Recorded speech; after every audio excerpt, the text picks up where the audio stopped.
Hi guys! Ito, nalakad tayo ulit, bibili ng ulam.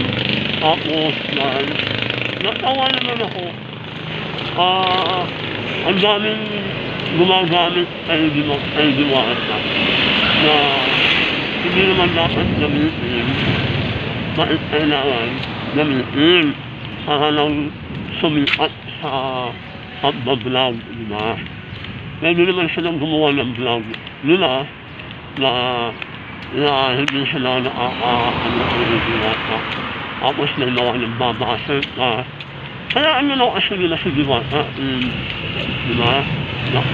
Nakamit nawa niya yung mga dapat ng makamit na buhay. Ayun, o ano pang mga diba?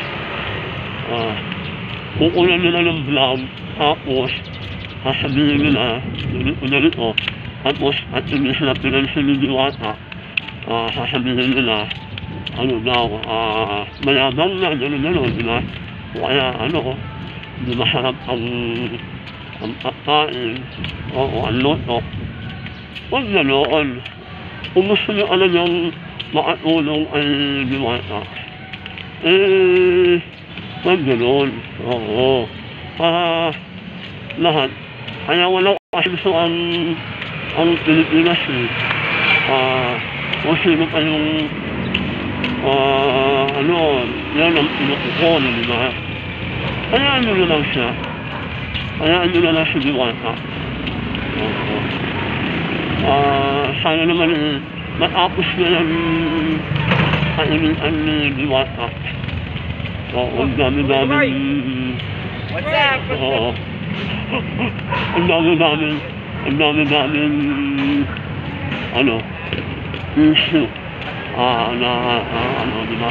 Bili ka na ng bahay, bili ka na ng lupa, bahay at lupa, tapos bili ka na ng sasakyan, tapos may 1 million pa. Oo. Hayaan mo natin, diba? Kung sinagawa yun, maraming tumutulong sa kanya. Kaya lang, hindi tayo sumabay. Huwag natin sabayan si Diwata. Hindi natin, kasi hindi maganda yung mga vlogger. Kung gusto nung pa sila, no? Kung nasaan si Diwata, nandun sila.